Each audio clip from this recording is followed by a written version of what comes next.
Coming to an update on a major reform in the management of Waqf properties across India. The Union government has notified new rules that promise digital transparency, accountability, and a centralized tracking system. But will this new framework survive the legal challenge already pending before the Supreme Court? Yesterday, the Union government notified the Unified Waqf Management Empowerment, Efficiency and Development Rules 2025 under the amended Waqf Act. These rules aim to overhaul how Waqf properties are registered, audited, and monitored with a strong emphasis on digital governance. These rules have been brought under Section 108B of the Waqf Act, which was newly inserted by Waqf Amendment Act 2025 in force since April 8th this year. The Centre now has the power to frame rules on everything from registration and audit to online portals and even maintenance, payments for widows, divorced women and orphans from Waqf income. A central highlight is the creation of a dedicated digital portal and database for Waqf properties. Each Waqf and every property under it will be assigned a unique identification number for tracking and reference purposes across states. The Joint Secretary of Minority Affairs Ministry will supervise this digital infrastructure, and each state government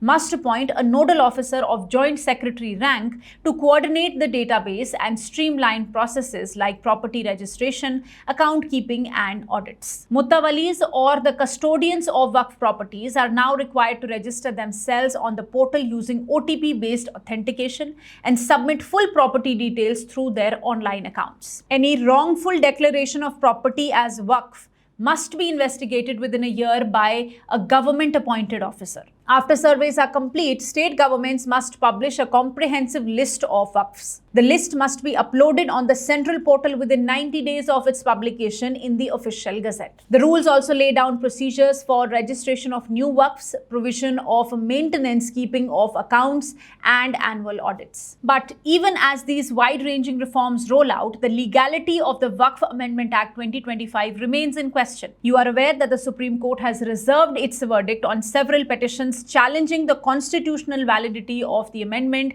and seeking a stay on its operation. So while the government pushes for modernization and digitalization, the final word may yet come from the Supreme Court.